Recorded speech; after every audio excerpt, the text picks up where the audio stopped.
España adelanta la apertura de fronteras con la UE al 21 de junio, excepto con Portugal que esperará al 1 de julio. España adelantará al 21 de junio la reapertura de sus fronteras con la Unión Europea, con excepción de Portugal, que se retrasará hasta el 1 de julio a petición del país vecino, según ha anunciado este domingo el presidente del Gobierno, Pedro Sánchez. A partir de esa fecha también se levantará la obligación de cuarentena de 14 días para los viajeros que lleguen a España. También ha avanzado la puesta en marcha de un plan de apoyo para defender al sector de la automoción, con un presupuesto de 3.750 millones de euros y que se presentará este lunes. A preguntas de los periodistas, ha anunciado que hablará con los países europeos acerca de la posibilidad de que la ministra de Economía, Nadia Calviño, sea candidata a la presidencia del Eurogrupo, cargo que ahora ocupa el portugués Mário Centeno, aunque ha aclarado que esta circunstancia no significaría la salida de Calviño de su gabinete, por lo que no habría lugar a una crisis de gobierno. Lo primero que haga sea mostrar la solidaridad del conjunto del Gobierno y la mía propia con las familias de las 3 víctimas mortales registradas hoy en Úbeda, en Jaén, en lo que parece un nuevo caso, desgraciadamente, de violencia de género. Hablamos de María Belén, de 46 años, y de sus 2 hijos, de 12 y de 17 años. El Gobierno, como el conjunto de la sociedad española, siente profundamente la pérdida de estas 3 vidas. Reconozco que la mejor manera de rendir homenaje a las víctimas es seguir luchando contundentemente, como estamos haciendo el conjunto de instituciones, para que no haya ninguna víctima más. Hay que seguir defendiendo la vida de tantas y tantas mujeres que merecen ser felices, libres, e igualmente seguiremos trabajando para que no haya más infancias destruidas. Los menores también tienen derecho a una vida digna y libre de violencia. Estos últimos días hemos recuperado una buena parte de la normalidad en nuestras vidas. Después de estos meses tan duros, tan dramáticos, tan difíciles que hemos atravesado, necesitábamos volver a pisar nuestras ciudades, nuestros pueblos. Nos hacía falta traspasar las puertas de las tiendas y de los bares. Necesitábamos volver a mirarnos cara a cara con nuestros amigos, con los compañeros de trabajo, con los familiares. Nos hacía ya falta volver a practicar el ejercicio y también volver a apasionarnos con las competiciones deportivas como estamos viendo durante estos últimos días. Pero este alivio que tanto necesitábamos no puede hacernos olvidar 2 cosas muy importantes que me gustaría subrayar. La primera es la amenaza que no ha desaparecido de un virus que sigue al acecho. Esta es la primera de las cuestiones que me gustaría compartir con todos ustedes. Y la segunda es que ahora toca volver a poner en marcha el país con total rotundidad la reconstrucción y la recuperación económica y social de España. La amenaza de la pandemia, como saben ustedes, sigue presente. La pandemia no ha terminado. Basta volver la vista a lo que sucede hoy mismo en América del Norte y América del Sur para poder comprobarlo. Un solo dato nos permite comprender la magnitud del desafío que todavía tenemos como humanidad que abordar conjuntamente, y es que el pasado día 13 de marzo, cuando anuncié el estado de alarma, se reportaron en todo el mundo 10.000 nuevos casos diarios de contagio y 500 muertes diarias. 10.000 y 500 muertes diarias. Ayer, el número de nuevos casos que se reportaron en el mundo fue de 150.000. 150.000. 10.000, 150.000. Y también el número de fallecidos ascendió a 5.000 diarios. Es decir, la pandemia es 15 veces más feroz en el mundo que hace 3 meses. Las víctimas mortales ayer fueron 10 veces más que el pasado 13 de marzo, cuando decretamos el estado de alarma en nuestro país. Es cierto que hemos conseguido, entre todos y con muchísimo esfuerzo, doblegar la curva de contagios y hemos logrado arrinconar al virus en nuestro país y también en el continente europeo. Y el epicentro se ha desplazado a otras latitudes mucho más lejanas. Pero el riesgo no ha desaparecido. Una segunda ola, nos dicen todos los expertos, es posible, es un riesgo cierto y debemos evitarlo a toda costa porque nos llevaría contra el muro y depende de cada uno de nosotros evitarlo. Ciertamente debemos prepararnos mejor frente a ese riesgo en el futuro cercano y también en el futuro más lejano. Y precisamente por eso debemos aprender de esta conmoción, por si el mundo sufre una nueva calamidad de estas características. debemos extraer todas las lecciones de lo que ha funcionado mejor y también, lógicamente, aquellas cuestiones que peor han funcionado. Evaluar deficiencias de nuestro sistema sanitario, las fragilidades de nuestro sistema de asistencia de mayores, de nuestra capacidad industrial para dotarnos de equipos y también de atención y protección.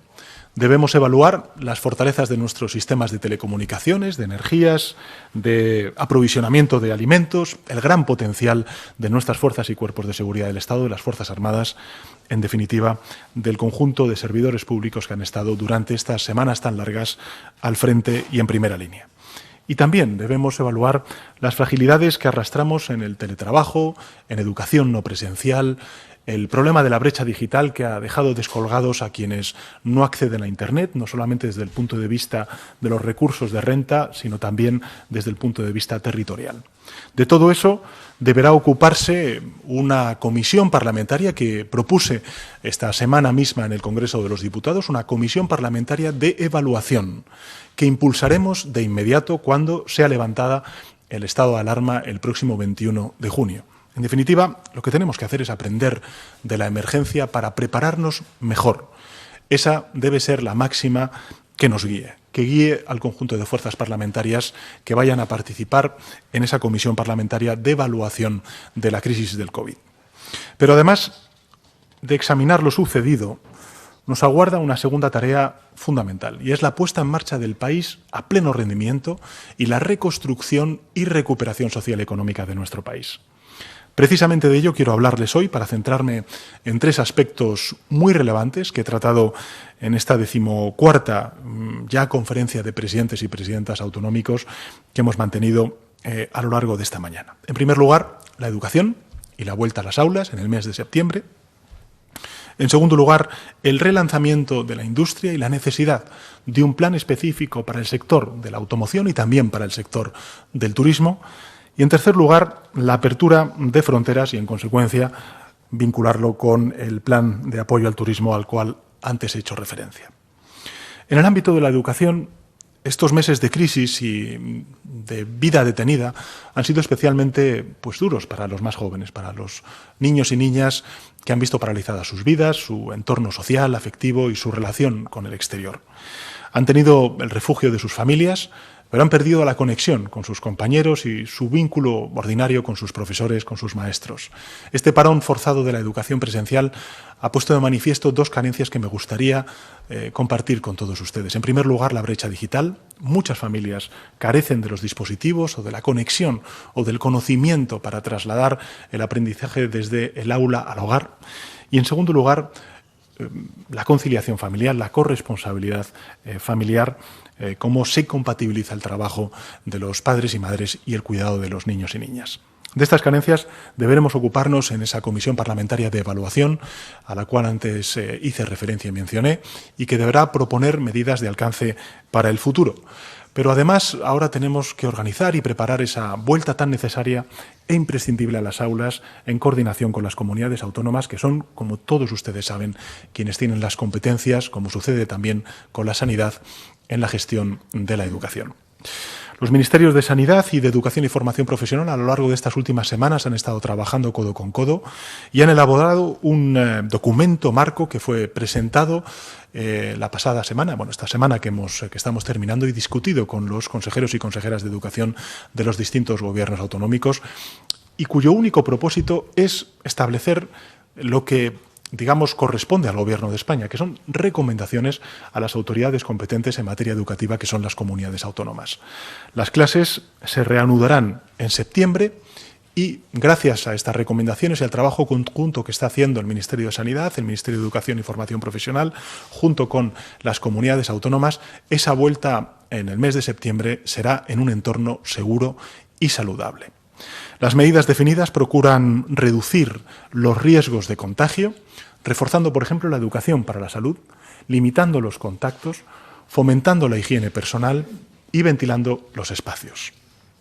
Y a la vez se recomiendan medidas para gestionar los casos de contagio que pudieran producirse en los colegios. Cada centro educativo, a partir del mes de septiembre, tendrá que abrir con un plan de inicio de curso y con un plan de contingencia que detallará las actuaciones y los mecanismos necesarios de cara a cualquier tipo de incidencia. Se prevé que exista en cada centro una persona de referencia para los aspectos relacionados con el COVID-19 y un equipo formado por distintos representantes de la comunidad educativa que garantice la información y el cumplimiento de los principios. En educación infantil, y hasta cuarto de primaria incluido, se ha determinado que se establezcan grupos estables de alumnado, preferiblemente de 15 alumnos, aunque podrían llegar hasta 20 alumnos. Se tratan de recomendaciones que hemos planteado al conjunto de comunidades autónomas. Para el resto de los cursos, los espacios se reorganizarán de forma que haya una distancia de 1,5 metros entre los alumnos y alumnas. La mascarilla será obligatoria a partir de quinto de primaria y también en los 4 cursos anteriores, cuando los alumnos y alumnas no estén con su grupo estable de convivencia. En educación infantil no será obligatoria la mascarilla, se priorizará además la utilización de espacios al aire libre para actividades educativas y también de ocio. También deben saber que existe un protocolo pautado para la gestión de los posibles casos que presenten síntomas compatibles con la enfermedad del COVID. Salud Pública será la encargada de la identificación, el seguimiento de los contactos, según el protocolo de vigilancia y control vigente de la comunidad autónoma correspondiente. Y desde el Gobierno de España consideramos que es absolutamente prioritario garantizar la vuelta a las aulas de todos los alumnos y alumnas. Ya la interrupción brusca del curso fue un duro golpe para nuestros alumnos, también para las familias, y este daño no se expresa en cifras económicas ni tampoco de negocio, pero es una herida que afecta a generaciones de muchachos y muchachas que no podemos permitir que se ahonde. Somos en todo caso conscientes de la dificultad de adaptar los centros a esta nueva situación, como sucede también en los centros de trabajo, en los lugares de recreo o en el comercio. Pero tal y como he solicitado a los presidentes y presidentas autonómicos, es indispensable trabajar en ello en beneficio de todos los ciudadanos y sobre todo de los niños y niñas, de los menores, que merecen volver con todas las garantías al curso escolar a partir del mes de septiembre. El Gobierno de España está haciendo de su parte, no solamente elaborando estas recomendaciones para el conjunto de comunidades autónomas, también, y no me quiero olvidar de la comunidad educativa, de los profesores, de los padres, madres y también, lógicamente, de los alumnos.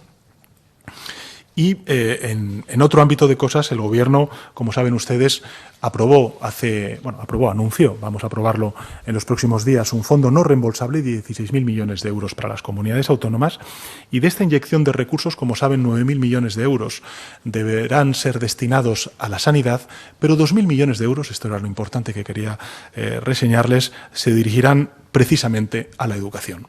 Porque en septiembre, cuando los niños y niñas vuelvan al colegio, tanto la sanidad como la educación públicas deberán encontrarse fortalecidas, revitalizadas, reorganizadas. Son, en definitiva, absolutamente esenciales esas protecciones y esa garantía de salud y libertad. Sin ellas no será posible una verdadera reconstrucción y recuperación en nuestro país. En segundo lugar, en relación con el sector de la automoción, ha habido distintos presidentes y presidentas autonómicos que a lo largo de estas semanas, también en una interlocución que hemos tenido directa con el sector del automóvil, trabajadores, empresas, a través del Ministerio de Industria, Comercio y Turismo, hemos estado elaborando este plan para defender al sector de la automoción en este momento tan crítico que han atravesado como consecuencia del parón y de la caída de la demanda. No es necesario explicar la importancia que tiene para España la industria de la automoción. Representa hasta una décima parte de nuestro Producto Interior Bruto y casi un quinto de nuestras exportaciones. Emplea a 650.000 personas de manera directa y a casi 2 millones de puestos de trabajo en total están ligados al sector de manera directa o de manera indirecta. Y no es necesario tampoco explicar a estas alturas pues la importancia que tiene la transición ecológica de nuestra economía en una época en la que la emergencia climática es uno de los principales problemas, desafíos del conjunto de la humanidad. El Gobierno ha trabajado de la mano con el sector para anticipar un plan integral que dé respuesta a sus necesidades y que sirva además para realizar una transición ecológica urgente que se tiene que dar también en el ámbito de la movilidad. Un plan destinado a acompañar al sector en la transición hacia una movilidad sostenible y conectada, dirigido a toda la cadena de valor industrial para ayudarle a adaptarse y mantener la competitividad. Y coherente, lógicamente, con nuestros compromisos internacionales de lucha, adaptación y mitigación del cambio climático. Queremos promover la estabilidad, el impulso del sector de la automoción, y los vehículos del futuro se parecerán muy poco a los del pasado, en lo que se refiere a la incidencia en el medio ambiente. Les avanzo que ese plan incluye medidas para preparar la industria en primer lugar, inversiones y reformas legales. En segundo lugar, con un estímulo a la investigación y a la innovación. En tercer lugar, con la fiscalidad que le dote de una mayor competitividad. Y, por último, con una formación y cualificación profesional para dotar de recursos humanos a la industria. Lo daremos a conocer, eso se lo anuncio, daremos a conocer este plan de automoción en el día de mañana, el lunes, en un encuentro que tendré en el Palacio de la Moncloa con todos los representantes del sector. Y les anuncio que estará respaldado este plan por un presupuesto de 3.750 millones de euros. Habrá financiación para la renovación del parque de vehículos, incentivando especialmente los vehículos eléctricos y con ayudas especiales a las familias de menos recursos para que nadie quede atrás en este proceso. También resultarán beneficiados los empresarios, los trabajadores y trabajadoras autónomos a través de los ahorros en combustible que comportará la renovación de su flota. Y este impulso a la industria no tiene por objeto retroceder a tiempos pasados. Al contrario, facilitará la renovación del parque de vehículos para que sea más eficiente y más conforme a los objetivos de transición energética que nos hemos propuesto. Y los objetivos son muy ambiciosos, es llegar a cero emisiones en el año 2050, en la línea con los postulados de nuestro Plan Nacional de Energía y Clima, del anteproyecto de ley que hemos enviado al Congreso de los Diputados de Ley de Cambio Climático y, lógicamente, también con el Pacto Verde a nivel europeo que muchos países estamos impulsando, entre ellos el nuestro. En resumen, estamos trabajando para que en el futuro tengamos mejores vehículos, más sostenibles, ciudades más limpias y con un empleo de mayor calidad y con un sector mucho más competitivo. Estos objetivos están en el horizonte de nuestra acción y, lógicamente, en esa colaboración público-privada creo que podemos fundamentar su consecución. En tercer lugar, querría hablarles del plan de turismo, que es otro de los sectores que, lógicamente, se han visto dañados como consecuencia del cierre de fronteras, de los confinamientos, de las restricciones de movilidad y, lógicamente, también los anuncios que he planteado a los presidentes y presidentas autonómicos en relación con la apertura de nuestras fronteras. Si la automoción es un sector estratégico para nuestro país, como he dicho antes, no lo es menos el turismo, que ha sido uno de los más afectados en la emergencia sanitaria debido a las inevitables restricciones de la movilidad que tantas vidas han salvado. El turismo, por darles algunas cifras, supone más del 12% del Producto Interior Bruto y del empleo en nuestro país. Es un hecho que cualquier crisis en el turismo acarrea consecuencias gravísimas sobre la economía española y sobre las familias de nuestro país que se dedican a este sector. Pero el turismo es además un sector clave para la recuperación de nuestra economía, lo fue en la crisis de 2008 y lo volverá a ser ahora. Y como en la automoción, la superación de esta crisis no puede llevarnos al punto anterior. Hemos de aprovecharla también para transformar nuestras grandes fortalezas de nuestra oferta turística para impulsar, en definitiva, una renovación urbana y hacerla más sostenible, desde el punto de vista también medioambiental. Y con este objetivo, el Gobierno presentará el próximo jueves un plan de impulso del turismo diseñado junto con los representantes del sector y con la coordinación de las comunidades autónomas. La recuperación de la actividad turística será prioritaria para el Gobierno de España. Nos aseguraremos de que el desarrollo del turismo contribuya a afianzar los territorios en riesgo de despoblación, mejoraremos las condiciones de empleo, reduciendo la precariedad, la brecha de género y fomentaremos con estos planes la convivencia entre la población turística y la población autóctona con la máxima seguridad sanitaria. España no es cualquier país cuando se trata de turismo, ni en cantidad ni en calidad. Somos el segundo país del mundo por número de visitantes y por gasto turístico y lideramos desde hace 5 años el índice de competitividad turística elaborado por el Foro Económico Mundial. No me cabe la menor duda de que con el esfuerzo conjunto de empresas, trabajadores y, lógicamente, también instituciones públicas al frente del Gobierno de España, consolidaremos ese liderazgo. Y para ello tenemos que contar con la reapertura de nuestras fronteras, que es inminente. Y gracias a la iniciativa conjunta de los gobiernos, como saben, de España y de Italia, la Comisión Europea ha establecido un orden de reapertura escalonado. Primero se abrirán las fronteras internas y después se permitirán las entradas desde terceros países. Varios países ya han levantado parcialmente sus controles fronterizos internos y la Comisión ha recomendado a los demás países que hagan lo propio a partir de mañana, a partir del 15 de junio. Asimismo, ha recomendado prolongar la restricción de viajes no esenciales desde terceros países hasta final de mes, es decir, hasta el 30 de junio. Durante ese tiempo se preparará una lista de países seguros con los que se pueden levantar las restricciones a partir, como he dicho antes, del 1 de julio.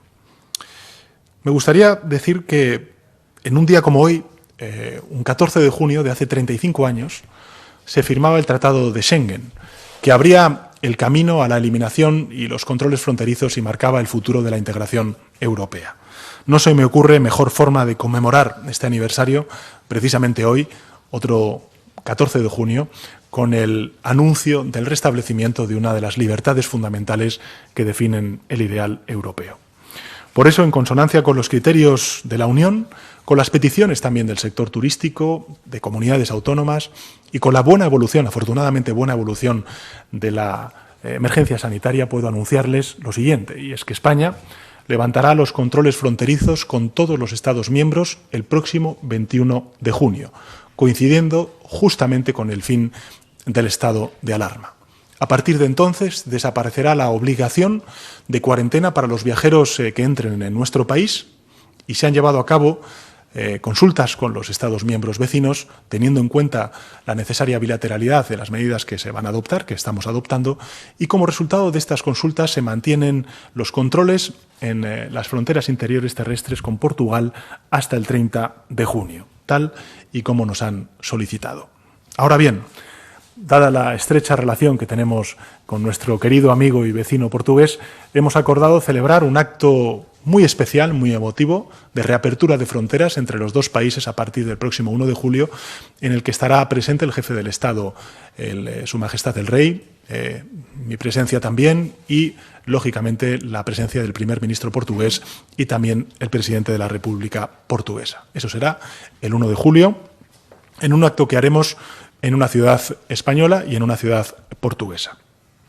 Para este fin de semana, o mejor dicho, para esta próxima semana, por lo tanto, hemos puesto en marcha ya un proyecto piloto que implicará la llegada de 10.900 turistas alemanes a las Islas Baleares, una iniciativa con la que verificaremos todas las medidas de seguridad que aplicaremos en esta temporada turística. E insisto, este es un proyecto piloto que nos servirá de mucho para aprender en los próximos meses. Queremos que nuestro país, que ya es reconocido como destino turístico de calidad, ahí están las cifras, sea también reconocido como destino turístico de seguridad, lógicamente en las calles, pero también de seguridad sanitaria. Posteriormente, a partir del 1 de julio, se abrirán escalonadamente las fronteras con terceros países de fuera de Schengen, no todos, por supuesto, sino los incluidos en una lista cuando cumplan 3 requisitos. En primer lugar, su situación epidemiológica deberá ser análoga o mejor a la de la Unión Europea. En segundo lugar, deberán asumir ciertas condiciones sanitarias en origen, trayecto y destino. Y deberán, por último, actuar con reciprocidad. Es decir, deberán aceptar también el ingreso de viajeros procedentes de la Unión Europea. En suma, el 21 de junio se abren las fronteras, salvo con Portugal, que será el 1 de julio. Se abren las fronteras con los países Schengen, a partir del 1 de julio con Portugal y también con aquellos terceros países con los que lleguemos a un acuerdo de reapertura de fronteras. Se van a abrir con seguridad, como he dicho antes, de forma gradual, 21 de junio, 1 de julio. Queremos que turismo y seguridad sanitaria vayan de la mano. Turismo sí, intercambio sí, apertura sí, seguridad y salud también. En más de una ocasión he insistido en que no hay que elegir entre salud y negocio, entre salud y economía, porque si se sacrifica la salud, se resiente también el negocio y la economía, como hemos visto durante estas semanas tan difíciles que hemos atravesado. Y más allá de estos sectores específicos, a los cuales antes he hecho referencia, que son el turismo, la automoción y, lógicamente, la vuelta al colegio de nuestros hijos y nuestras hijas a partir del mes de septiembre, la tarea de la reconstrucción debe abarcar a todos los campos y debe sostenerse en el máximo grado de unidad posible. Unidad con sindicatos y empresarios en la mesa para el empleo, unidad entre el Gobierno y las conferencias autonómicas de presidentes. Y es la propuesta que les he hecho a los presidentes autonómicos, celebrar una monográfica y presencial a finales de julio, tras la celebración de las elecciones en el País Vasco y Galicia, y también unidad entre los partidos políticos que conforman la Comisión Parlamentaria de Reconstrucción, que avanza en sus trabajos y en sus recomendaciones al Gobierno de España. ¿Qué sentido tiene hoy hablar de reconstrucción, de recuperación social y económica? Tiene una dimensión social, desde luego, porque, en fin, significa recuperación de la confianza de los consumidores, de los empresarios, de los trabajadores, pero tiene también un significado económico rotundo. Significa recuperación de la actividad económica, significa recuperación del empleo. En definitiva, reconstrucción equivale a la recuperación de la seguridad en que nuestra economía y nuestra sociedad se ponen en pie y reanudan la marcha con fuerza. La reconstrucción, la recuperación será más rápida con unidad. Esto es lo que he defendido siempre. Será más efectiva con unidad, igual que sucederá en el espacio europeo. Como saben, la Comisión Europea presentó hace unas semanas una propuesta de dotar un fondo de reconstrucción y recuperación europea que ha recibido el nombre de Nueva Generación Unión Europea, en su traducción en español.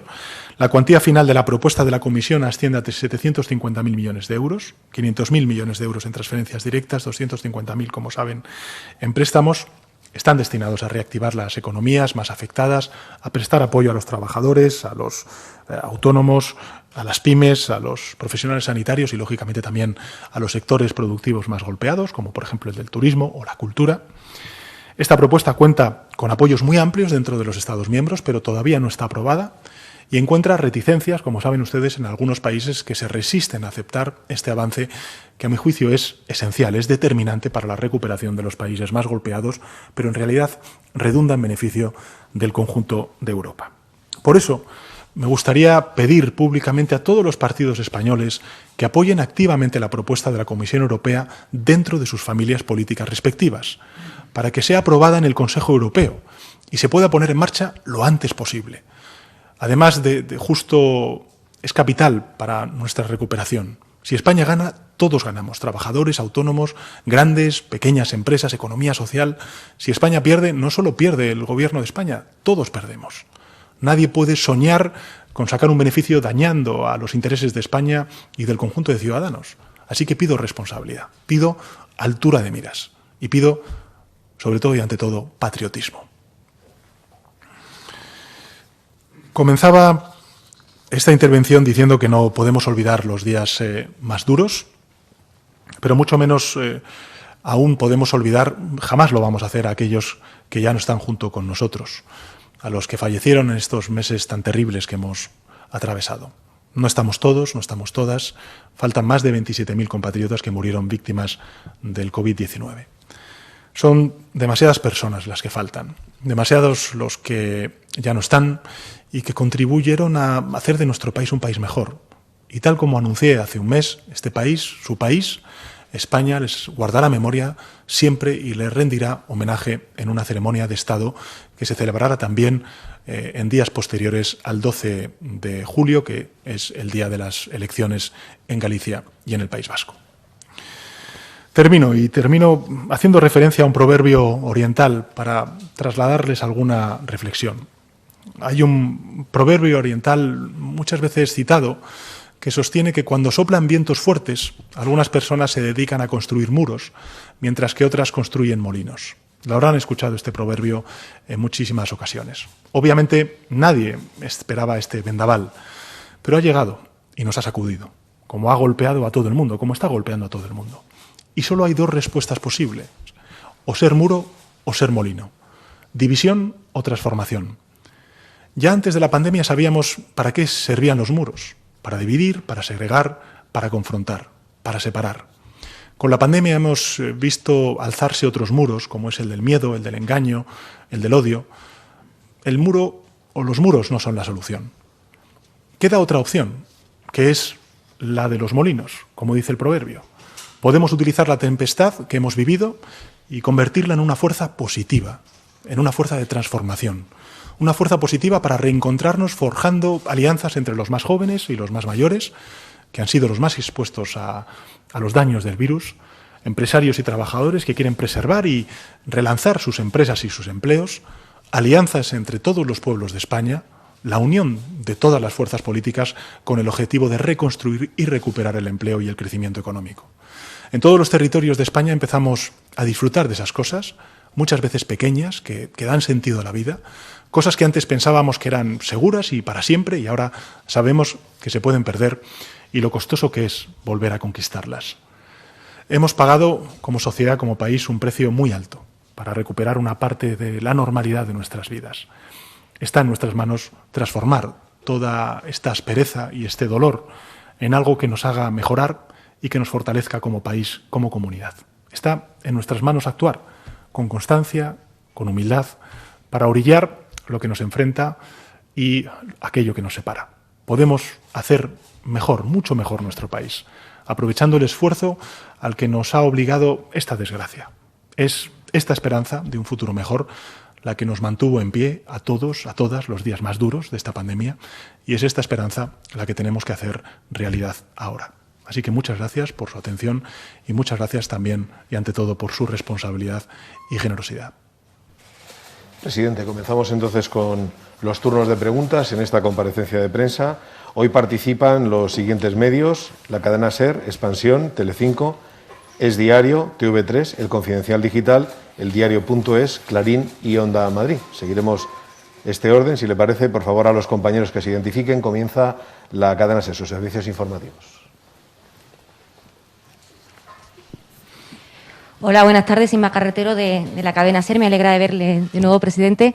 Quería preguntarle por los presupuestos. Me gustaría saber hasta qué punto cree compatible el acuerdo programático de PSOE y Unidas Podemos con la política económica y, sobre todo, fiscal de Ciudadanos, y hasta qué punto cree revisable esos contenidos del acuerdo en aras de un posible acuerdo de presupuestos y para buscar una mayoría en una eventual negociación con Ciudadanos. Por otro lado, el otro día en el Congreso le preguntaron por posibles recortes y usted habló de reformas. ¿Qué reformas se plantea el Gobierno y qué escenario maneja sobre la posible condicionalidad que pueda plantear la Comisión Europea para transferir los fondos de ese plan de reestructuración al que acaba de hacer referencia? ¿Qué condiciones cree que tendremos que cumplir los Estados miembros? Y, por último, me gustaría saber si apoya el plan de su vicepresidente Iglesias de limitar la gestión privada de las residencias de ancianos. Él ha dicho que el modelo actual está altamente precarizado, altamente privatizado y que es peligroso para la salud. Me gustaría saber si está de acuerdo con esta reforma. Gracias. Bueno, muchas gracias, Inma. A mí también me agrada mucho volver a verla a usted y al resto de compañeros y compañeras en esta sala de prensa. Esperemos que conforme vayamos recuperando esa nueva normalidad, pues seamos incluso muchos más los que están aquí presentes, que nos están acompañando además a través de los medios telemáticos, y en este sentido quiero agradecer, pues lógicamente, el trabajo que durante estas semanas ha estado haciendo la Secretaría de Estado de Comunicación en circunstancias tan complicadas. Bueno, son muchas preguntas, vamos a responder a todas, a ver si puedo ser muy breve. En relación con si son compatibles unas propuestas u otras, las propuestas fiscales, las propuestas... Yo creo que tenemos todos que ser muy conscientes de que el parón de la actividad económica en nuestro país como consecuencia del confinamiento es un parón sin precedentes. Sin precedentes, no solamente en España, en Europa y en el conjunto del mundo. Que la crisis del COVID va a traer también una crisis social y económica que algunos españoles desgraciadamente están sufriendo ya, pero sobre todo lo que tenemos que hacer es no solamente absorber este shock, sino poner en marcha nuestro país. En la recuperación, en el crecimiento económico, en la creación de empleo, que es lo que veníamos registrando antes de que emergiera y eclosionara esta pandemia. Y en ese sentido todos tendremos que poner de nuestro lado. Y desde luego el Gobierno de España ha apelado siempre a la unidad. La unidad, hemos dicho muchas veces, salva vidas, y la unidad salva empresas y salva empleo. Y creo que si es tan justificado en un momento dado que pongamos todos de nuestra parte para lograr unos presupuestos, es en estas circunstancias tan complejas, tan difíciles, tan extraordinariamente dramáticas como ha atravesado nuestro país. Y a mí me parece que sería un una muy buena noticia para el sector productivo, para los profesionales sanitarios, para los trabajadores y trabajadoras, para aquellas personas que van a sufrir las consecuencias de esta crisis, el tener unos presupuestos amoldados a la realidad económica y social tan extraordinaria que estamos atravesando. Con lo cual, nosotros como Gobierno tendemos la mano a todas las fuerzas parlamentarias dispuestas a echar una mano, a arrimar el hombro para que España salga cuanto antes de esta crisis y recupere la senda de crecimiento económico y creación de empleo que teníamos hasta la emergencia de esta pandemia el pasado mes de marzo. Sobre las reformas y la condicionalidad que usted antes comentaba, yo he hecho una reflexión que me gustaría compartir con todos los partidos políticos, ya sean de derechas, de izquierdas en nuestro país. En Europa, por favor, vayamos de la mano. No pidamos cosas que son contraproducentes, ya no digo para España, sino son contraproducentes hasta incluso para la preservación de un gran hito en nuestro continente y en nuestro proyecto europeo, como es el mercado único. La respuesta que está dando la Comisión Europea con esa propuesta es una propuesta sin precedentes, es un punto de inflexión en lo que es la respuesta a una crisis económica completamente distinta a la que se dio en 2008, sino que también es una respuesta que va en favor de una mayor integración, de un mayor compartir una respuesta común a un problema común como es esta pandemia, que aunque haya afectado a unos países más que a otros, desde el punto de vista económico y social, el parón es semejante en todos los países que pertenecen al mercado único y a la zona euro. Por tanto, desde el punto de vista de la posición de todos los partidos políticos, con independencia de que estén en el gobierno o no en el gobierno de España, están en gobiernos autonómicos, creo que debe ser la misma. Y debe ser la que está manteniendo de manera humilde España junto con otros muchos países en el seno de la Unión. Reformas, condicionalidad. Fíjese, este gobierno es un gobierno que durante poco más de 100 días, llevamos poco más de 6 meses al frente del Gobierno en esta legislatura que empezamos en el mes de enero, hemos hecho y hemos propuesto a las Cortes Generales amplias reformas, por ejemplo, de modernización de nuestro sistema educativo, de la formación profesional. Hemos propuesto también un anteproyecto de ley de cambio climático que va a transformar nuestro modelo energético, por ejemplo. Hemos traspuesto directivas tan importantes como es, por ejemplo, el de los mercados de emisión de CO2. Hemos aprobado una nueva estrategia de economía circular. Evidentemente, estamos planteando respuestas en positivo a una crisis que ha acelerado muchos cambios que ya veíamos venir, por ejemplo, en el ámbito de la digitalización, no solamente de la educación, sino también de las empresas. Por lo tanto, nosotros estamos siempre dispuestos a las reformas, pero en una respuesta positiva a una crisis que tiene que permitirnos transformar en positivo este sistema económico que tenemos. Desde luego, el Gobierno de España lo ha dicho claramente, nosotros lo que queremos es una respuesta inclusiva y sostenible. Sostenible desde el punto de vista social, medioambiental y, lógicamente, laboral. Fíjese, una de las respuestas de calado que muy probablemente sea una de las grandes transformaciones que dejemos para las próximas generaciones, es la utilización masiva que estamos haciendo de los expedientes de regulación temporal de empleo. En las anteriores crisis, ¿qué es lo que se ha hecho? Expulsar directamente a los trabajadores y trabajadoras. Ya no estamos haciendo eso. El 31% de la población ocupada en nuestro país ahora mismo está siendo mantenida con recursos del Estado. Quiero decir con esto que estamos innovando, que estamos planteando reformas que ya se hacían en otros países, por ejemplo en Dinamarca, en Alemania, los expedientes de regulación temporal de empleo, y que nosotros estamos incorporando a nuestra forma de plantear los trabajos en el ámbito laboral. Y en ese sentido, creo que una de las buenas sendas que hemos iniciado es que esos ERTEs, esos expedientes de regulación temporal de empleo, los hemos hecho de la mano de los sindicatos y de los empresarios. Y en relación con la última de las preguntas, fíjese, ha habido incluso algunos presidentes autonómicos que han dicho, no sé muy bien, sobre las residencias de mayores. En fin, hay varias cosas que me gustaría decir. Como la sanidad y la educación, la dependencia y las residencias de mayores están en manos, su gestión, de las comunidades autónomas. Pero el Gobierno de España no ha mirado para otro lado en esta crisis. Y no solamente porque hemos aprobado órdenes, sino porque hemos enviado al Ejército. Para que se haga una idea, durante esta crisis, desde el 18 de marzo al 17 de mayo, el Gobierno envió al Ejército a realizar 5.200 actuaciones en residencias de mayores en toda España, en el marco de la operación Balmis. Mayor compromiso con nuestros mayores, con la seguridad de nuestros mayores, que ha mostrado este Gobierno, a mí me parece imposible, en el sentido de que hemos enviado hasta el Ejército para desinfectar y saber el estado de las residencias de mayores en nuestro país. Insisto, desde el 18 de marzo al 17 de mayo, 5.200 actuaciones en residencias de mayores por parte del Ejército. Y luego, pues lógicamente, todas las órdenes que hemos ido elaborando a lo largo de las semanas tan intensas que hemos vivido, desde el 5 de marzo al 19 de marzo, al 23 de marzo, al 4 de abril, y luego un fondo social extraordinario de 300 millones de euros que aprobó el Gobierno de España el 19 de marzo para paliar los efectos del COVID-19, reforzando las plantillas de las residencias de mayores y los centros de servicios sociales. Por tanto, ese compromiso del Gobierno de España es absoluto con las residencias de mayores. Insisto, el Ejército, 5.200 actuaciones. En todo caso, creo que, y ha sido además compartido por todos los presidentes y presidentas autonómicos, que son los responsables de esta gestión, es evidente que algunas lecciones tendremos que sacar de lo ocurrido, y por eso creo que uno de los debates sobre la comisión de evaluación que vamos a proponer en el Congreso será tratar de ver de qué manera podemos resolver esta situación en las residencias de mayores que a todos nos ha preocupado a lo largo de estas semanas. Pregunta por videoconferencia Expansión. Adelante. Mercedes Arrayer, de Expansión.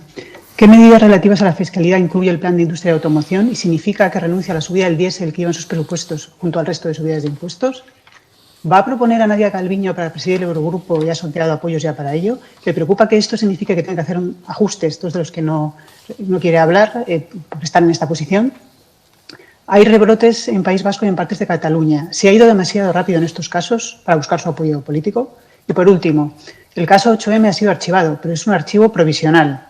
En Italia, Giuseppe Conte ha sido interrogado por la Fiscalía. ¿Cree que puede reabrirse el caso y contempla tener que responder usted o algún miembro del Gobierno? Gracias.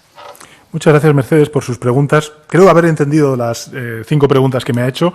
En relación con el sector de la automoción, mañana conocerán ustedes los compromisos que asume el Gobierno, que han sido acordados además con el sector, pero creo que más de 3.000 millones de euros puestos para recuperar a un sector tan importante que ha sufrido un shock tan evidente como consecuencia de la caída de la demanda me parecía necesario, y eso es un compromiso del Gobierno de España. En relación con el 8 de marzo, pues evidentemente todos los archivos son provisionales.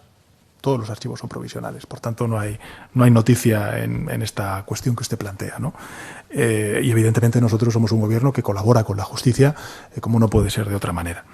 Y en relación con la candidatura de la vicepresidenta económica del Gobierno a la presidencia del Eurogrupo, bueno, en primer lugar, a mí me parece que es un honor para España el que personalidades como Nadia Calviño, en este caso la vicepresidenta económica, pues no solamente por parte del Gobierno de España, sino por parte de muchísimos colegas europeos, suene con mucha fuerza para ser una candidata a la presidencia del Eurogrupo. Desde luego, pues como comprenderá, el Gobierno de España estaría muy interesado, lógicamente, en ese tipo de responsabilidades, y durante estos días que tenemos hasta el 25 de junio, pues lógicamente hablaremos con todos los colegas para ver si madura esa candidatura, pero evidentemente pues yo la veo con no buenos ojos, la veo con muy buenos ojos esa candidatura.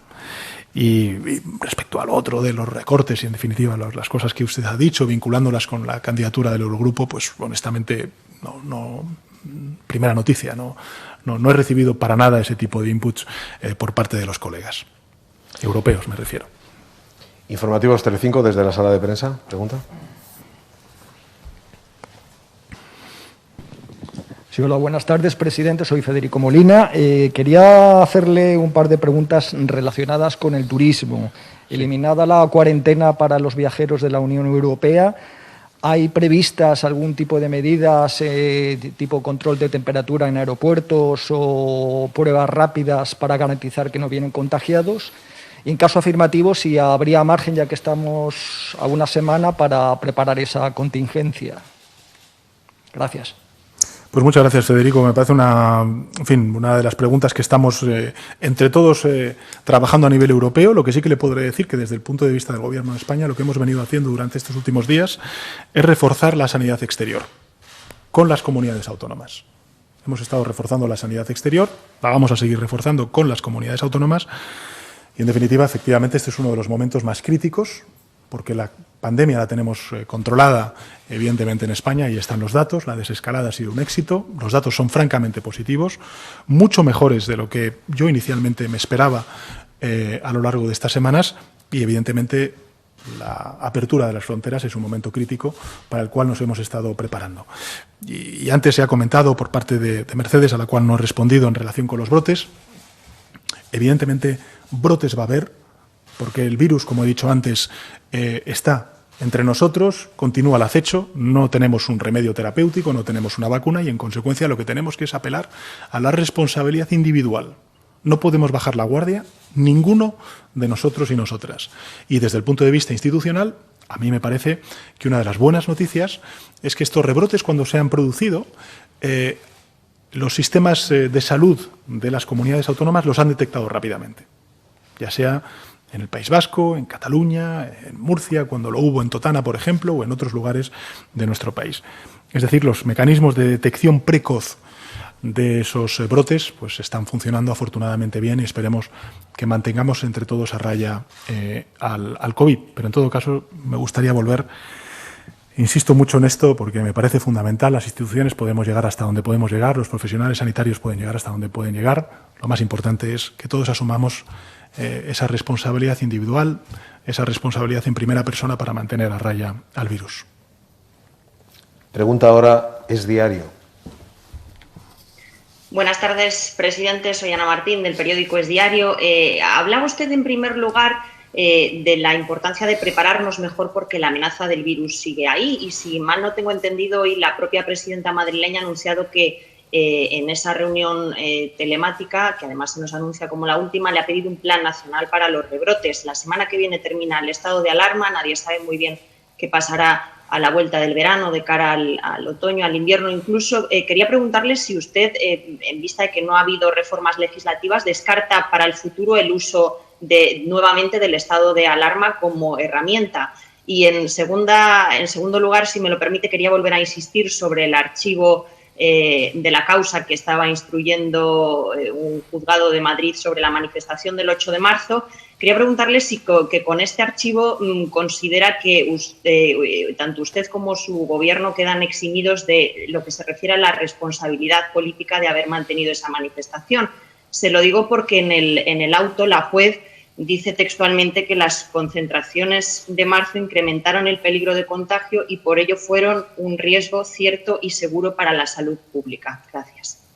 Muchas gracias, Ana. En relación con la videoconferencia, efectivamente, y quiero además agradecer a todos los presidentes y presidentas autonómicos que hemos tenido, 14 videoconferencias. Recordarles que me parece que han sido 6 las que se han celebrado en los últimos 40 y tantos años de democracia, y solamente en este semestre hemos celebrado 14 videoconferencias de presidentes, y nos hemos quedado convocados a finales de julio para una conferencia de presidentes y presidentas presencial. Es decir, el esfuerzo que ha hecho el Gobierno de España y el esfuerzo que han hecho las comunidades autónomas por trabajar hombro con hombro en circunstancias tan difíciles como las que hemos vivido, el conjunto de la sociedad merece mi reconocimiento y mi agradecimiento, y así lo hago. Lo he hecho antes en privado a todos y cada uno de los presidentes autonómicos, pero lo hago público también.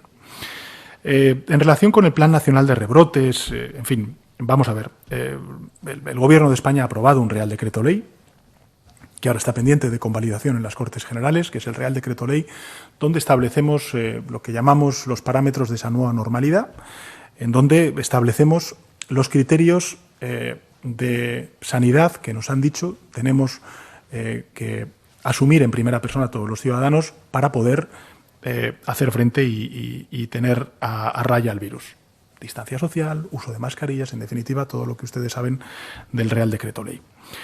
En segundo lugar, durante estos meses lo que hemos hecho ha sido también engrasar y mucho la interlocución entre el ministro de Sanidad y los consejeros y consejeras de Sanidad en el Consejo Interterritorial, que será el principal foro para evaluar desde el punto de vista multilateral la evolución de la epidemia, sin perjuicio de que, evidentemente, el ministro de Sanidad va a mantener una interlocución bilateral con todas y cada una de las comunidades autónomas y ciudades autónomas para seguir al segundo, no al minuto, al segundo, la evolución de la epidemia y el que puedan surgir nuevos brotes.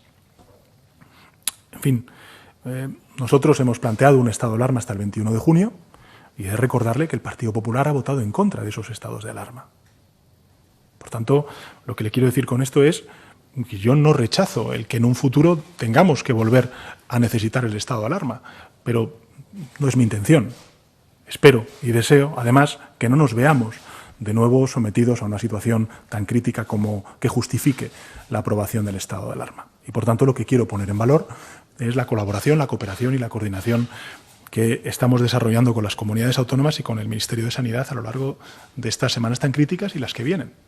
Y, por tanto, creo que todos nos hemos pertrechado de suficientes recursos, material, capacidades, inteligencia también, porque antes no sabíamos, desconocíamos la naturaleza de este virus, ahora empezamos a conocerle de una manera mucho más certera, pues tenemos instrumentos suficientes como para poder abordar esta nueva normalidad con más garantías. Pero, evidentemente, ese instrumento constitucional está ahí, existe, y, evidentemente, la respuesta que dará el Gobierno será proporcional al desafío del mismo.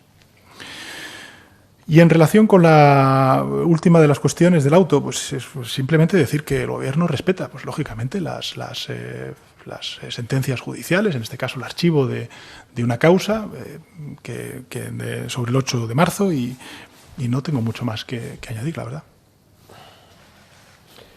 TV3, desde la sala de prensa. Buenas tardes, presidente. Soy Albert Calatrava, de Televisión de Cataluña.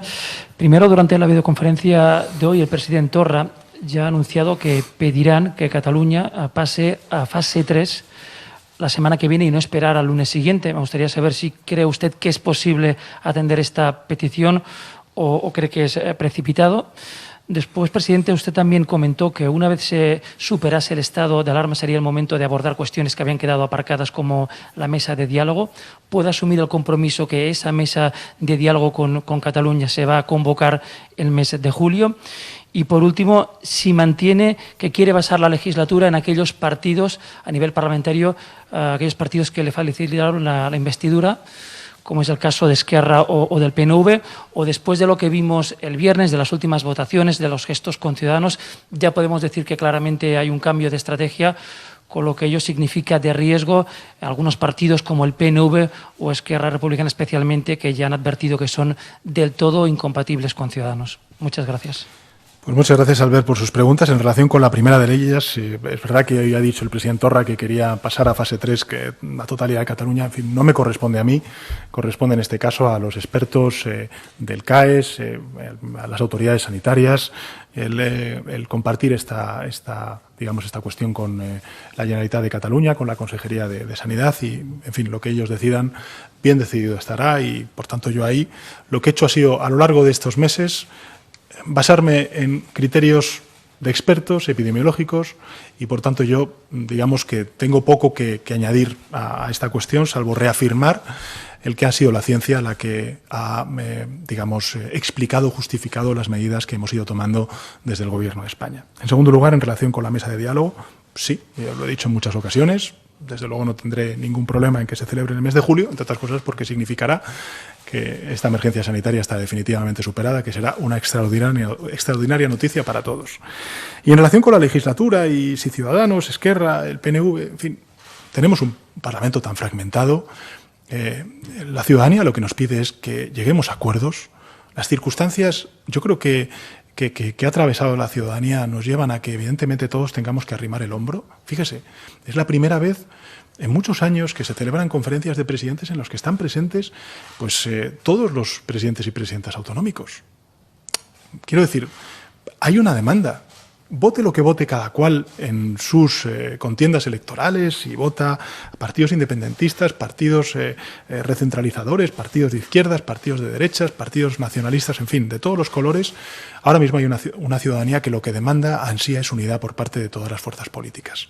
Y en ese sentido creo que esta legislatura necesitará también articular acuerdos transversales. Yo, desde luego, creo que, y así se lo he dicho además a Esquerra Republicana, que nuestros compromisos para la investidura, para la abstención que permitió esa investidura, afortunadamente, porque imagínese qué crisis tendríamos si no hubiéramos tenido gobierno en ese mes de enero, pues siguen vigentes y vamos a trabajar en ellos a lo largo de los próximos años, ¿no? Y ahí está, por ejemplo, retomar la convocatoria de la mesa de diálogo. Pero, insisto, creo que es muy importante la unidad de todos, de instituciones, de empresas, de trabajadores, de partidos políticos, porque lo que tenemos por delante es recuperar el tejido productivo, el empleo y, sobre todo, que aquellos que más han sufrido las consecuencias de esta crisis, pues no se queden atrás. Tuvimos un gran ejemplo esta semana con la aprobación por parte de todos, salvo la abstención de la ultraderecha, de una gran conquista social como es el ingreso mínimo vital. Yo creo que eso es una muy buena noticia para el conjunto de la sociedad española. Y ahora lo que se trata no es solamente de hablar de aquellas personas que no tienen oportunidades y que tenemos que crearlas. Ahora tenemos que hablar de cómo reanimar la economía, de cómo hacer que los trabajadores autónomos vuelvan al tajo, de cómo hacer que los trabajadores y empresas vuelvan a recuperar esa senda de crecimiento y creación de empleo que teníamos antes de la eclosión de esta pandemia. Y desde luego el Gobierno va a estar en eso, en reconstruir y en recuperar. Y vamos a llamar a todas las fuerzas políticas, claro que sí, a todas. Porque lo dije en el Congreso de los Diputados este pasado miércoles, no sobra nadie. Lo que sobra en la política es el odio, el insulto y la provocación. Pero en la tarea que tenemos por delante no sobra nadie. El Confidencial Digital. Adelante. Buenas tardes, presidente. Soy Irene del Confidencial Digital. En primer lugar, quería preguntarle qué valoración hace el Gobierno de que la Fiscalía esté investigando al rey emérito Juan Carlos. En segundo lugar, habla usted de la educación como uno de los ejes fundamentales para trabajar en esta vuelta a la normalidad y explica concretamente la vuelta a las aulas de colegio. ¿Hay algún plan para la vuelta en las universidades? ¿Se espera también que sea presencial? ¿Podrá ser a partir de septiembre? Y ya por último, hoy en la conferencia con presidentes autonómicos ha dicho usted, presidente, que podría haber una sorpresa positiva en la búsqueda de la vacuna. ¿Puede aclarar exactamente a qué se refiere? ¿Qué información hay? Muchas gracias.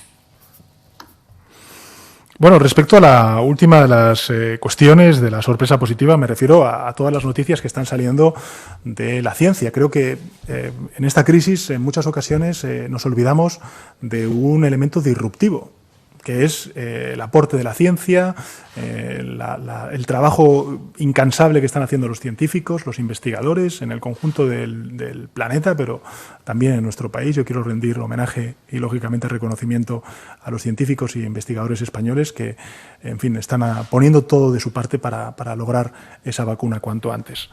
En fin, creo que esto es muy importante, no olvidar esta dimensión de la ciencia, de la investigación, porque ojalá dentro de poco nos pueda dar sorpresas positivas.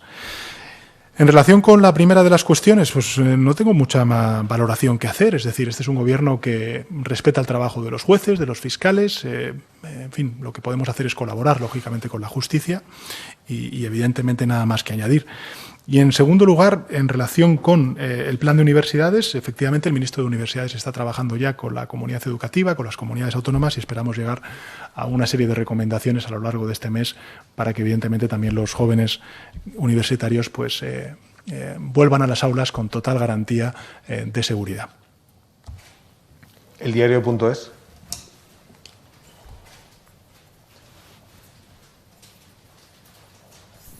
Hola, presidente. Buenas tardes. Yo le quería volver a preguntar sobre el tema de los presupuestos.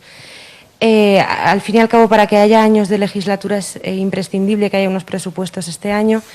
¿Esos presupuestos pasarán inevitablemente por el acuerdo de legislatura que tienen PSOE y Unidas Podemos, o está usted dispuesto a hacer alguna renuncia para conseguir sumar a otros grupos? Y luego le quería preguntar más claramente, en el caso de que Esquerra y PNV le digan que ellos son incompatibles con Ciudadanos, ¿usted priorizará ese diálogo que ha empezado con Ciudadanos o se fijará en los socios prioritarios, que es lo que dijo la portavoz y ministra de Hacienda? También le quería preguntar si descarta una crisis de gobierno en el caso de que finalmente Nadia Calviño se vaya al Eurogrupo. Y por último, en el acuerdo que suscribieron con Bildu, figuraba que la derogación de los aspectos más lesivos de la reforma laboral se llevaría a cabo antes de que finalizaran las medidas extraordinarias adoptadas en materia económica y laboral por la COVID-19. ¿Cuándo se van a ¿cuándo se van a impulsar esos cambios legislativos de la reforma laboral? Gracias. Pues muchas gracias, Irene, por sus preguntas. En relación con los presupuestos, hay que recordar que este es un gobierno que tiene 155 escaños de partida, 120 y 35, 120 del Partido Socialista y 35 de Unidas Podemos y las confluencias, con lo cual hasta 176, que es la mayoría absoluta, porque el Congreso de los Diputados tiene 350, tenemos un salto que dar, ¿no? De 21 escaños, con lo cual, pues evidentemente miraremos a aquellos partidos que apoyaron la investidura de manera activa o simplemente no bloqueando. Y evidentemente, como he dicho antes, creo que será muy importante que seamos todos los grupos parlamentarios lo suficientemente conscientes de la envergadura del desafío que tenemos por delante. Y creo que si se justifica de alguna manera el que podamos tener unos presupuestos en este año con acuerdos transversales, pues me parece que es este momento. Y es un momento inédito. Recordemos que estamos sufriendo la mayor pandemia en el mundo de estos últimos 100 años, se dice pronto, y por tanto creo que tendremos que anteponer los intereses generales a los intereses particulares de uno u otro proyecto político. En todo caso, nosotros tenemos nuestro acuerdo de gobierno que queremos sacar adelante, hablaremos con todas las fuerzas políticas, insisto, tenemos 155 escaños y por tanto, pues no es que tengamos que renunciar a nada, es que tendremos que complementar nuestros acuerdos de gobierno con el aporte de otros grupos parlamentarios que legítimamente considerarán que los presupuestos generales tienen que contar con pues sus aportaciones y sus perspectivas distintas, ¿no? No tiene por qué haber crisis de gobierno porque Nadia Calviño, la vicepresidenta, sea presidenta del Eurogrupo. Son puestos complementarios y, por tanto, no implicaría la salida de la vicepresidenta del gobierno. Sería, al contrario, no solamente un reconocimiento, sino también a su trabajo y a España, sino también yo creo que una muy buena noticia para nuestro país. Y en relación con la última de las cuestiones, el Gobierno va a priorizar el diálogo social. Tenemos por delante muchas cosas que hablar con ellos, por ejemplo, la extensión de los ERTES y, por tanto, vamos a priorizar el diálogo social entre sindicatos, empresarios y Gobierno de España. El diario argentino Clarín pregunta ahora. Sí, ¿qué tal? Presidente, soy Marina Artusa, la corresponsal del diario Clarín de Argentina. Hoy se cumplen 3 meses de la declaración del estado de alarma. Yo quería preguntarle, en estos 3 meses, por un lado, ¿cuál ha sido la decisión más difícil que le tocó tomar? Por otro lado, también en sintonía con esto, mirando en perspectiva, ¿qué hubiera hecho distinto, de otro modo? Y después, mirando hacia Latinoamérica, que es una región con la que usted más de una vez dijo que tiene un contacto y una relación estrecha. A mí me consta que en 5 meses usted recibió 2 veces al presidente argentino, en septiembre del 2019, cuando era precandidato, y en febrero de este año, ya como presidente electo. Quería saber si usted tiene contacto con los mandatarios de Latinoamérica en estos momentos tan difíciles, donde la región está siendo tan castigada por la pandemia. Y respecto de una última cosa que usted señaló recién en su comparecencia, sobre la posible lista de países mirando hacia la apertura de fronteras a partir del 1 de julio, si esa lista es una lista que cada país de la zona Schengen elaborará, o si será una lista conjunta, y qué valoración hace respecto de países, de visitantes provenientes de América Latina. Muchas gracias. Muchas gracias, Marina, por sus preguntas. La decisión más difícil, pues aprobar el estado de alarma. En fin, el suspender pues derechos tan fundamentales como es, por ejemplo, el de la libertad de movimiento o el derecho a la reunión, pues me parece que, evidentemente, para cualquier gobernante, pues son medidas muy drásticas, muy difíciles por el impacto que tienen, ¿no? De decirle a la ciudadanía que se tiene que quedar en casa y que tenemos que hacer un confinamiento para frenar el virus. ¿Qué habría hecho distinto? Pues en fin, ahora mismo le podría decir que, desde luego, el habernos aprovisionado mucho antes de las EPIs, por ejemplo, para los profesionales sanitarios, hubiera sido una de las cuestiones o, por ejemplo, los respiradores para las UCIs, evidentemente, o incluso también el haber reorientado antes pues, nuestra fabricación para un autoabastecimiento. En definitiva, cosas que ahora resultan muy evidentes, que en febrero pues, todo el mundo desconocía también en nuestro país. Y evidentemente, pues creo que una de las lecciones que tenemos que sacar en esa comisión de evaluación, a la que apelo a todos los grupos parlamentarios a constituir en cuanto levantemos el estado de alarma, pues está el que esta pandemia tiene que dejar una huella de preparación, de prevención, que antes no teníamos. Y creo que eso, en fin, sería lo que haría distinto. Y en relación con América Latina, pues trasladar todo mi apoyo, toda mi solidaridad y hermandad, la mía y la del Gobierno y del conjunto de la sociedad española a América Latina. He tenido contacto con distintos presidentes y presidentas latinoamericanos, presidentes latinoamericanos a lo largo de estas últimas semanas, con los que estamos también ejerciendo una relación de solidaridad, la misma solidaridad que nosotros pedimos a otros países cuando estábamos sufriendo la pandemia, estamos también nosotros desarrollando con estos países latinoamericanos y desde luego pues aprovechando que usted es pues periodista de Clarín, pues trasladarle a la Argentina y lógicamente también a mi querido amigo el presidente de Argentina, Alberto, pues todo mi ánimo, toda mi solidaridad y toda mi empatía y el deseo de que nos volvamos a encontrar pronto, de manera presencial, porque eso significará que la emergencia sanitaria ha sido superada. Y por último decirle que el trabajo que estamos haciendo en España es que esa lista de países sea conjunta del conjunto de la Unión Europea, porque no tiene ningún sentido que abramos las fronteras en Schengen y que en cambio cada uno de los países tengamos acuerdos con terceros países de fuera de Schengen, porque entonces no estaríamos haciendo bien nuestro trabajo, ¿no? Sería absolutamente ineficaz. Con lo cual esperamos que la Unión Europea pueda lograr ese acuerdo de relación y de reapertura de fronteras con terceros países en base a los criterios que antes he señalado. Onda Madrid, en la sala de prensa. Gracias, buenas tardes. Me gustaría saber si comparte las palabras del vicepresidente segundo, Pablo Iglesias, que diciendo que lo vivido en las residencias de Madrid ha sido un escándalo e incluso un crimen. La presidenta Isabel Díaz Ayuso, la presidenta de la Comunidad, ofrece hoy una entrevista en ABC en la que sostiene que nunca llamó el vicepresidente para ayudar y que Iglesias ha echado gasolina siempre que ha podido. Me gustaría saber qué opina de esas palabras. También la presidenta de la Comunidad de Madrid ha pedido hoy en la conferencia de presidentes un plan Barajas porque puede ser un foco de entrada del virus. Van a trabajar conjuntamente con la Comunidad de Madrid para evitar que sea precisamente una entrada del virus. También le ha pedido una rebaja en el IVA del toro de Lidia al 4%. No sé si va a atender esa petición. Y vuelvo a una pregunta que le ha hecho Inma sobre los recortes, que no aclaró a la diputada de H. Bildu, a Merche Izpurua, el pasado miércoles. ¿Se limitarán a un repliegue del gasto que ha sido necesario para atajar la crisis provocada por el confinamiento o están pensando en un recorte en sueldos públicos y en pensiones para recortar el déficit público? Gracias. Muchas gracias.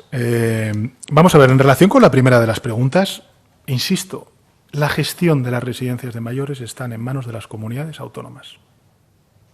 Y todos hemos sido testigos de las órdenes y contraórdenes que han salido a la luz por parte del Gobierno autonómico en relación con los mayores en residencias de mayores y su ingreso en hospitales. Lo dejo ahí. Lo que sí que ha hecho el Gobierno de España, insisto, ha sido aprobar el 19 de marzo una orden de adopción de medidas relativas a las residencias de mayores y centros sociosanitarios ante la situación de crisis sanitaria ocasionada por el COVID-19.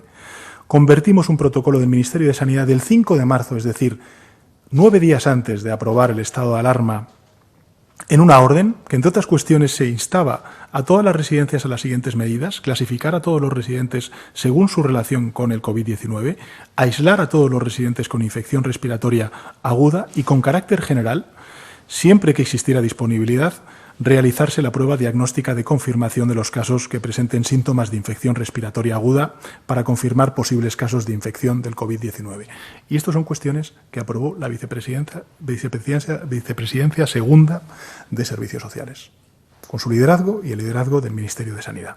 El 23 de marzo se dicta una nueva orden que faculta a la autoridad competente de cada comunidad autónoma para intervenir los centros residenciales según la situación epidémica y asistencial. 300 millones el 19 de marzo con un fondo social extraordinario para paliar los efectos del COVID-19, reforzando las plantillas de las residencias de mayores y los centros de servicios sociales. la asistencia a domicilio de las personas mayores, dependientes o personas con discapacidad, así como asistir a las personas sin hogar. 300 millones de euros el 19 de marzo. También liderado por la Vicepresidencia Segunda de Servicios Sociales, de Bienestar Social. E insisto, 5.200 actuaciones en residencias de mayores por toda España, liderados bajo el marco de la Operación Balmis por el Ejército de España a instancias de mi persona y de las autoridades delegadas competentes en el estado de alarma. La ministra de Defensa, el ministro del Interior, el ministro de Sanidad y el ministro de Transportes, Movilidad y Agenda Urbana. Mayor compromiso que hemos tenido con nuestros mayores, enviando al Ejército a desinfectar y a protegerles en aquellas residencias de mayores donde pudiera existir algún tipo de dificultad o vulnerabilidad, creo que es absoluta. Sobre el Plan Barajas, efectivamente, hemos quedado en que el consejero de Sanidad va a hablar con el ministro de Sanidad para trabajar en esta cuestión. Insisto que el Gobierno de España está reforzando la sanidad exterior, que estaba muy debilitada durante estos últimos años y, por tanto, estamos reforzándola también con el apoyo de las comunidades autónomas. Sobre todo lo de Lidia, decirle que se ha reunido el ministro de Agricultura con el colectivo, con las asociaciones. Me parece que esta semana se va a reunir, tengo entendido, el ministro de Cultura también con estas asociaciones. Y en relación con la última de las preguntas, vamos a ver, la respuesta que está dando Europa y que está dando España es muy distinta a la que se dio en las crisis de 2008. Ahora lo que estamos es en recuperar la actividad económica, recuperar el empleo y, evidentemente, en dar una respuesta positiva. Insisto, creo, y además lo digo humildemente, creo que esta crisis ha acelerado cambios que veíamos venir. Desde luego, la emergencia sanitaria es uno de ellos, o la emergencia, mejor dicho, climática. La digitalización de nuestro sistema educativo, de nuestro sistema productivo, lo es también. Y, evidentemente, vamos a tener que hacer muchas transformaciones en nuestro sector energético, en nuestro sector productivo, vamos a tener que hacerlo también en el sector público, claro que sí. ¿O es que no vamos a reforzar nuestro Sistema Nacional de Salud, por ejemplo? ¿O es que no tenemos que revisar, sin ir más lejos, el funcionamiento de las residencias de mayores, que están, insisto, en manos de las comunidades autónomas? Por tanto, en fin, yo creo que hay que contextualizar las cosas. El hablar de... Yo entiendo que ustedes pregunten sobre eso, lo entiendo. Pero, insisto, es que es hablar parcialmente de una respuesta a la crisis que se está dando muchísimo más positiva a la que se dio en 2008. Y, evidentemente, en fin, hay estabilizadores automáticos. Pues claro que se está gastando más ahora mismo en prestaciones por desempleo, porque hay más parados.